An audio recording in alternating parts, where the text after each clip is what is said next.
All right. Our material for this evening is as per usual, which is the example of case studies in developing English for specific purposes, and the last two cases is English for policemen, and then English for what is it? Policeman, and then the second was English for I forgot. Could you please remind me? English for policeman, and then English for ESP apa ya? Ini kasus yang kedua itu English for, ada yang ingat teman-teman? Ada ingat English for what specialist? English for medical purpose. The first case is English for medical purpose, and then the second case is English for a policeman, and then here is the third ESP course development, which is English for academic literacies in visual communications. I bet you are not really familiar with this kind of ESP, as very little literacy is provided for this kind of ESP. This is also new to me, but of course there is ESP that is specifically made for this kind of studies out there. Even though it is very few of the literature can be found for this ESP and the specialist English for academic literacy in visual communication. This kind of ESP is specifically taught for students who is enrolled in art and design studies. So this is a fundamental course or basic course which has to be taken by the new students who is enrolled to the studies ya untuk prodi ini buat mahasiswa tahun pertama yang ada di studi yang mengambil jurusan art and design. Nah, ini merupakan fundamental course atau basic course. They have to master this one for them to be able to to defend their art, their piece of art, and then to justify their art. Okay, as per usual, our case of ESP development consists of 5 subtopics, and then, 4 subtopics. The first is the context, and then the second is investigating needs and discourse. The third is designing the course and materials, and the last is difficulties and constraints. Let's start with the first subtopic, which is the context of why this course the reason of why this course was developed by the teacher or the course developer. So this present chapter examines the development of a course in the area of English for visual art studies, a course that is component of a foundation art and design studies program in a university context. Almost all of ESP is taught in university context, okay? Kalau misalnya kayak yang di SMK itu almost ESP, but only the basic, at the most basic form of ESP, as only vocabularies are taught in that types of school, vocational school, ya, SMK.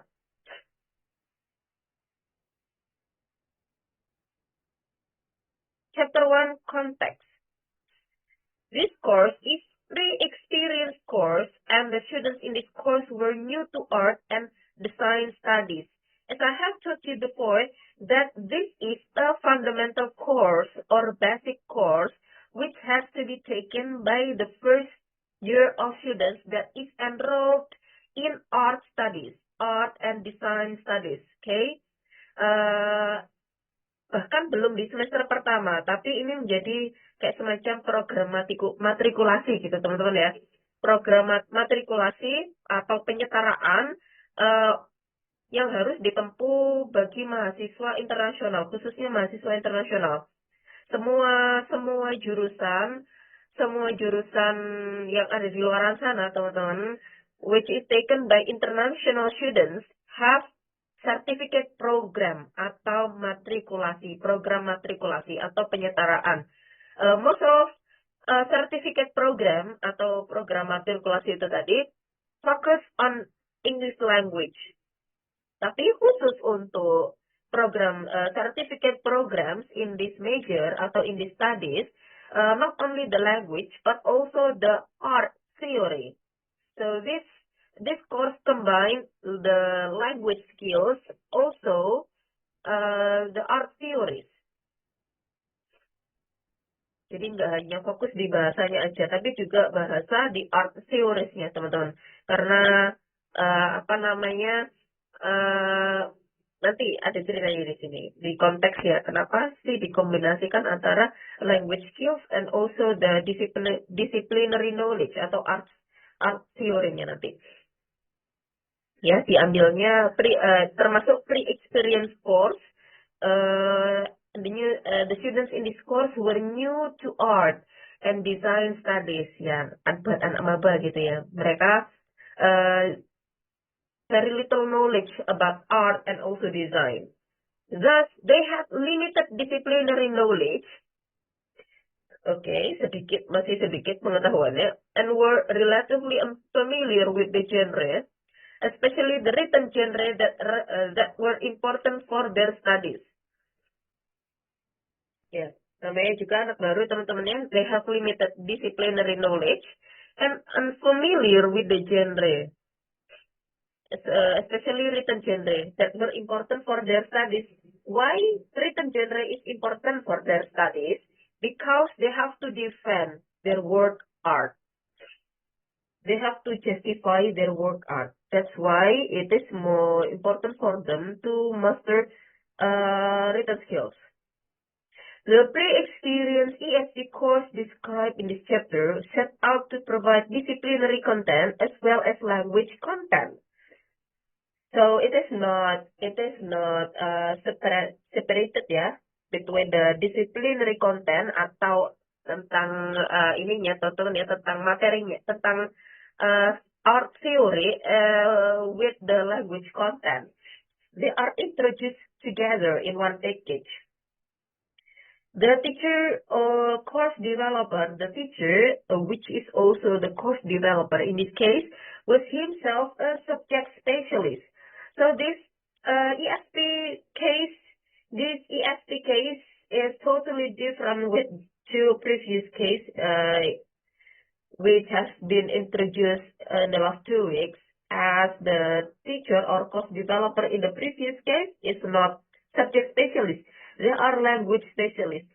But in this case, the teacher himself is subject specialist. The ALVZ certificate program, ya disebutnya ALVZ ya. Tadi ALVZ, ingat teman-teman kepanjangannya tadi ya, Academic Literacy for Visual Communication. Academic Literacy ya, Academic Literacy, pengetahuan akademik bagi visual communication, gitu, bagi visual communication. Bagi visual communication studies. That's how it is. The LTC certificate program ran over one academic year, berarti setahun penuh ya, ada 2 semester, and served as a foundation year and route to entry into the bachelor degree program. So this is why it is called certificate program atau program matrikulasi, because it is a kind of preparation for them to enter into bachelor degree program. Sebelum masuk ke tahun akademiknya ini, perkuliahan benar-benar ya, they have to spend 1 year, one academic year, 1 tahun for certificate program atau untuk program matrikulasi. Termasuk lama teman-teman ya. That's how it is when you are an international student. Jadi tahunnya nambah, yang mana normalnya 4 years, but you have to also join the certificate program, language certificate program. So you at least you spend 5 years or 5.5 years. At the time, a core component of the certificate program was an art theory course, a course focusing on theoretical concepts in the history of art.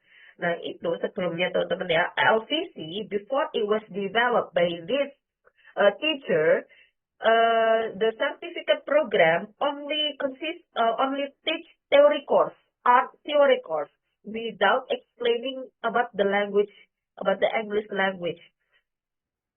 Ya, masih hanya fokus di teori art theory course, benar-benar fokus di art theory course-nya aja, and abandoning the fact that they are international students and they might not understand some of the language. However, students on the certificate program continue to struggle with the art theory course. Nah, this one become the reasons why once they finish their certificate program, they still continue to struggle with the art theory course. Inilah yang menjadi cikal bakal dikembangkannya program ini ya teman-teman ya, program yang LVC ini tadi. Karena ternyata setelah selesai sertifikat program, they're still struggle. Masih kesusahan dengan theory course tadi itu tuh. They found it difficult to understand the content of the course and the requirements of the assignment they needed to write.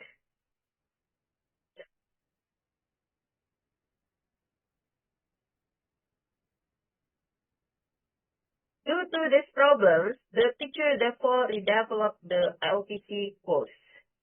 The new course became a 30-credit twin course that would cater for both international and home-based students.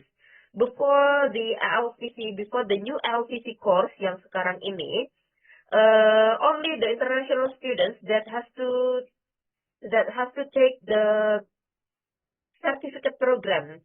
And with the new LPC course, both international and home-based students, which is local students, also have to take the LPC course. And then this LPC course has 30 credit points, kayak 30 SKS gitu ya.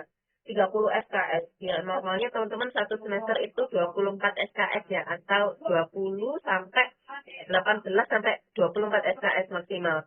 Nah, kalau yang ini 30 SKS ya untuk 1 tahun gitu. And then the most radical change was that the new version of the course would combine English teaching with disciplinary content from art theory atau art history. Kalau dulunya, the previous LPC course only teach the disciplinary content atau art theory. And with the new LPC course, both English teaching and also art theory combine into one program. Since the teacher had studied fine arts, he would draw on his disciplinary knowledge to include subject content into the course. Nah ini karena the teacher and the developer memang sudah backgroundnya beliau sudah pernah mengajar bahasa Inggris di fine arts, so it is easy for him to not easy, but he has his resource to develop the LTC course. He used his own knowledge, and then he used his sources like the works of the students of his previous students. The focus on the course was to prepare the students for the language-based academic practices involved in their program of study.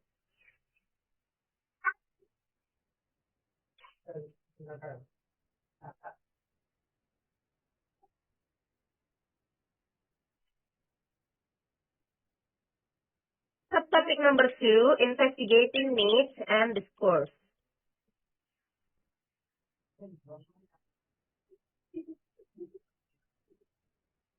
Bentar ya, tonton ya.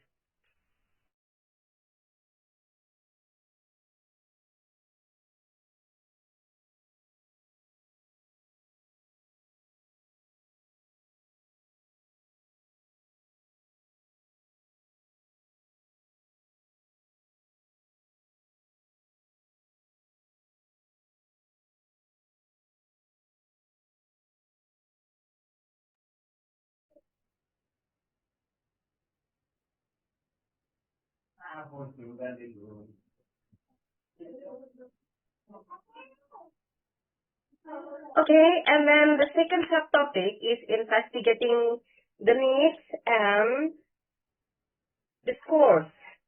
First, we will talk about investigating the needs. In this case, the teacher or course developers understanding of the needs was based on his experience and observation of the years of teaching English for art and design studies. Nah, ini berdasarkan pengalamannya sendiri ya, kalau yang developer yang ini. Kalau yang dulu itu, kalau yang di 2 kasus sebelumnya, teacher atau developernya itu benar-benar bukan subjek spesialis, benar-benar orang yang asing di bidang tersebut. And then kalau yang ini, di yang bidang ini, beliau sendiri lah yang ngajar sendiri itu memang pelaku atau subjek spesialis di bidang ini. Beliau juga mengajar di bahasa Inggris untuk arts-nya juga. And then first, ini beberapa some of the procedure or methods that he's taking in investigating the students' needs. Firstly, he compared essays which he had been given high grades with those given low grades. Mana yang mau saya ini? Nah, ini. He compared essays, his students' essay that has the high grades and low grades. And then after that, he looked at the subject's lectures, feedback comments on them. Dibandingkan dibandingkan feedbacknya. And then after that, after he compared the high grade and the low grade and look at the feedbacks, and then he summarized the common patterns and also identify the subject lecture's value. Maksudnya apa sih yang feedbacknya itu apa, yang bagus dari ini itu apa. Kemudian feedback yang ini bagus itu dari apanya gitu. Kemudian kalau buruk dari apanya. Kemudian kalau buruk misalnya, kalau bagus misalnya dari segi bahasanya. Atau kalau bagus dari segi kontennya bagaimana gitu. Atau kalau buruk itu karena mungkin tulisannya kurang jelas atau tulisannya kurang rapi atau kontennya kurang pas, something like that. And then the nature of students' difficulties in writing, ini gampang ya dicari ya kesulitan siswa dalam menulis. And then the second method is drawing on genre theory. He had analyzed the essay for their typical content, organizations in terms of mood and linguistic feature. Nah, di essay itu tadi itu dibandingkan ya teman-teman ya. Genrenya apa, kemudian dibandingkan organization-nya itu bagaimana, kemudian kontennya yang tipikal itu bagaimana. And then also moves atau itu teman-teman, moves itu kayak misalnya dari topik satu ke topik lainnya itu bagaimana. And then also the linguistic feature. Nah, itu nggak bisa dikerjakan hanya dengan satu essay aja, tapi harus banyak essay sehingga bisa menampilkan pattern itu tadi. And then the third procedure is in the local context, yaitu yang di certificate program, yang di ini ya, OCC ini tadi ya. Students have difficulties in understanding the content of the art theory course and struggle with the course assignment. They find the reading text and the lectures simply too difficult. Nah, ini teman-teman, ternyata permasalahan utamanya adalah students had difficulties in understanding the content. And then they found the reading text and the lecture simply too difficult. Biasa, permasalahan biasa ya kayak gini ya. Ternyata siswanya merasa kesulitan, mereka pengetahuannya kurang, bacaannya berbahasa Inggris gitu. Pengetahuannya mereka kurang, mereka masih tahu, tapi bacaannya sudah bahasa Inggris banget. Nah, inilah yang permasalahan utamanya itu di sini ternyata teman-teman. Nah, udah gitu, the lecture and also the text the lectures and also the material, dosen, dan materi-materinya itu, assume that they know, assume that they already familiar, assume that the students already knew the concept, and then the knowledge, and then the theory. Dosen dan materinya itu sama-sama menganggap bahwa mahasiswa udah tahu, udah kenal, mahasiswa udah tahu, mahasiswa udah bisa gitu, udah familiar dengan konsep-konsep teori kayak ini. Di sini disebutkan modernisme gitu ya, and then in European historical context. But very often this was not the case. Seringkali nggak seperti itu gitu. And then steps number 4. Often the students' difficulties in the core or theory course had implication in turn for their performance in other course on the certificate program, including the theoretically driven studio course in which students work on design project. Nah, akibatnya teman-teman, when they do not understand the fundamental theory, their performance in the studio, kayak prakteknya ya, also low. Their performance in the studios, atau gampangnya itu when they practice ya, membuat artwork, ini jadinya hasilnya juga kurang baik.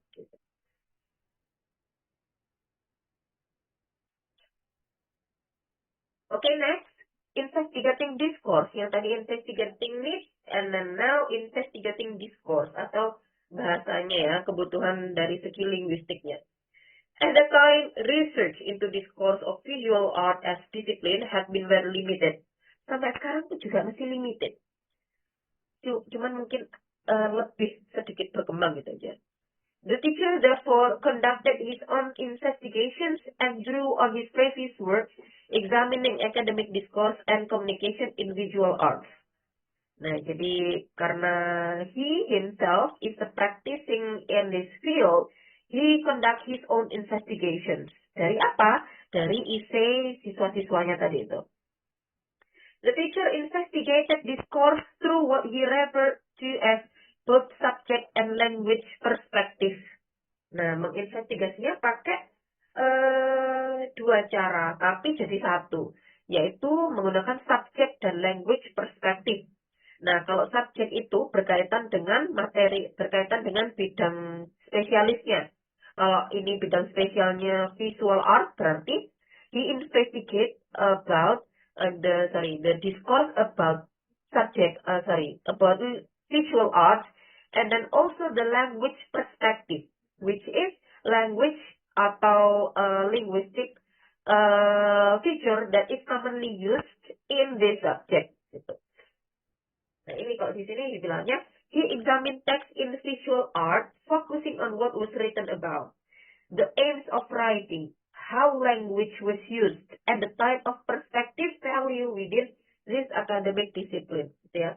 Jadi kalau buat subject and language perspective, dia menginvestigasinya yaitu dari sisi konten, yaitu teori artnya, sekaligus juga secara bersamaan he investigate the language perspective gitu. Kayak misalnya ini ya, how language was used gitu.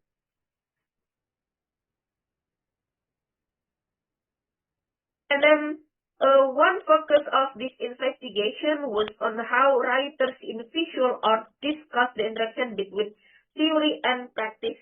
Nah, ini salah satu, this is one example of the use of writing for students in visual art, yaitu how writers in visual art discuss the interaction between theory and practice. Ada interaction between theory and practice. Nah, kayak apa sih theory and interaksi between theory and practice itu seperti apa? Nah, ini dijelaskan di sini. A good deal of importance is given to this discussion in the discipline, and it is an important element in how students' writing is evaluated. Kenapa? It is expected that writers will articulate how practice, yaitu kayak making artist atau designing artist seperti menggambar, melukis, memahat, atau mendesain apapun relates to the theory.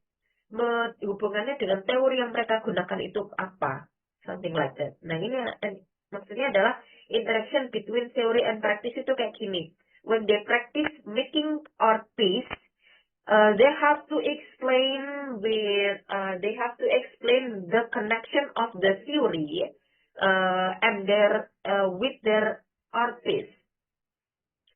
Contohnya disebutkan post-strukturalis atau feminist theory. Waduh, saya kurang tahu. Ini kalau kayak gini, Kak itu jagonya ini.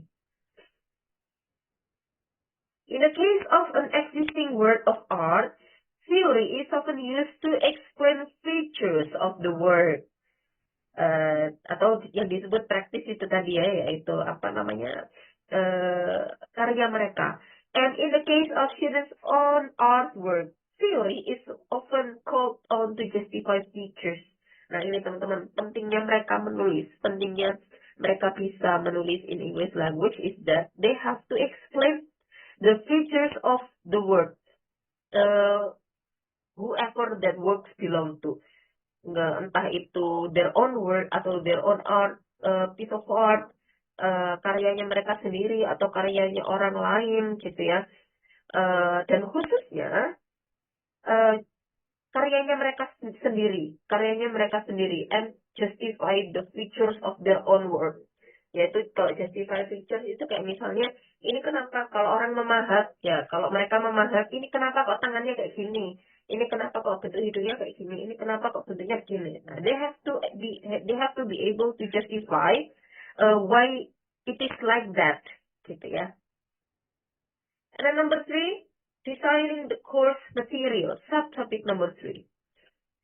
The LPC course runs over 2 semesters. Okay, 1 academic year ya. With a focus on language features or written discourse in the visual arts and on the genre that visual arts students read and write. Examples of genre students write are description and analysis of artwork and exegesis. Nah, ini ada 2 contoh genrenya teman-teman ya. 2 contoh genre. Jadi genrenya itu ada banyak. Ini ada 2 contoh. Yaitu pertama, description and analysis of artwork. Ini mereka menganalisis artwork, not only their own artwork, but other people artwork. And then the second example of genre is exegesis. Nah, exegesis itu adalah genre that is written or spoken text the student's devices to support or justify his or her own design or visual production. Exegesis itu untuk yang itu ya, teman-teman ya, baik itu spoken maupun written yang untuk justify their work art gitu. The course is based on the view that writing and disciplinary subject content should not be separated. Nah, ini contohnya, teman-teman, materinya ya, contoh materinya sekilas aja, karena saya pun juga kesulitan ngasih contoh materinya. Further features of this course in visual art and contrast with discourse in science. Nah, ini fitur-fitur yang discourse in visual, kemudian itu kontradiktif ya dengan discourse yang di science, discourse yang di science, kemudian discourse yang di konvensional itu juga nggak sama. Seperti English for medical purpose yang kita pelajari dulu pertama itu kan konvensional, karena kan patient center, kita ngomongnya sama pasien, nggak terlalu ilmiah, kita ngomongnya sama pasien. Kemudian ketika English also for policeman itu kan juga fokusnya ke investigating. Nah itu juga disebutnya konvensional.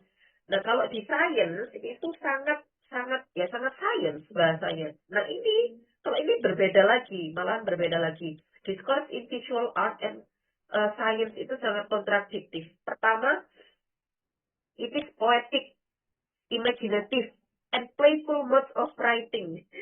Ya gini ya, puitis ada puitisnya, kemudian imaginatif juga. And then the third is multimodal nature of discourse, often with visual image used alongside written text. Kemudian writing may highlight an emotional response and reflect that the writer's emotional as well as mind are engaged. Mencerminkan kondisi emosinya si pencipta. And then particular citations may be foregrounded, and then writing is not judged according to criteria of accessibility and clarity. The principles of rationality and objectiveness embraced in scientific discourse do not apply.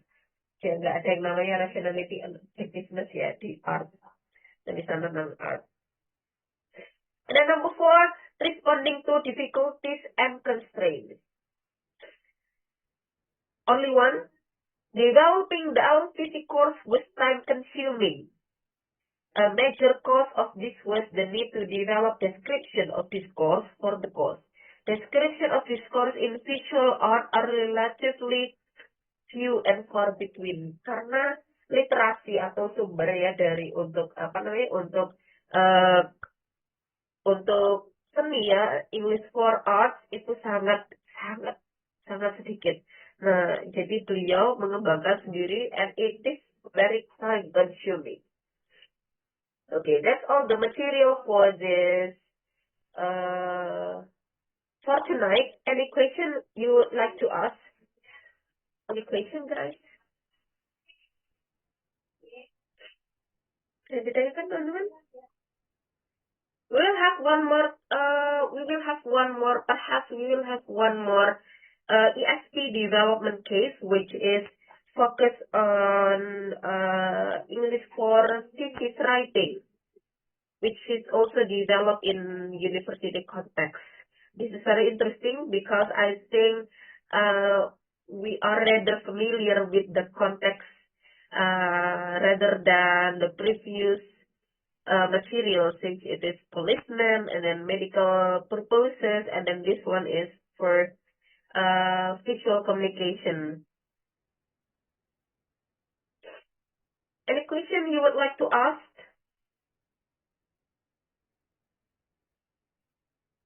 Nothing is. Oke, then teman-teman besok udah kuliah ya, jangan lupa ke kampus. Perhaps this week I will conduct the lecture through online learning because I might not be able to come to the campus, but I will give further information when the time comes. Saya agak kesulitan ke kampus teman-teman seminggu ini, jadi mungkin seminggu ini kita perkuliahannya daring lagi ya, hari Kamis nanti sama hari Jumat. Ya, saya mohon maaf ya sebelumnya ya, mohon dimaklumi. Mudah-mudahan kita nggak berhalangan di online juga, di daring juga nggak berhalangan. Any question? Ada yang ditanyakan teman-teman? Miss, nanti boleh minta materinya? Ya. Boleh minta materinya. Loh. Oh iya, yang SD ini nggak saya kirim ya? Belum. Iya, maaf belum saya kirim ya. Kalau yang SD, tapi materi-materi lain mesti saya kirim ya teman ya. Reading, kemudian course bukan selalu saya kirim ya. Bentar lagi waktunya habis. Iya, saya kirim teman-teman ya, mohon diingatkan ya. Iya, Miss. Okay, if you don't have question, then I shall end this lecture. Thank you very much for sparing your time this evening. Assalamualaikum warahmatullahi wabarakatuh. Waalaikumsalam warahmatullahi wabarakatuh.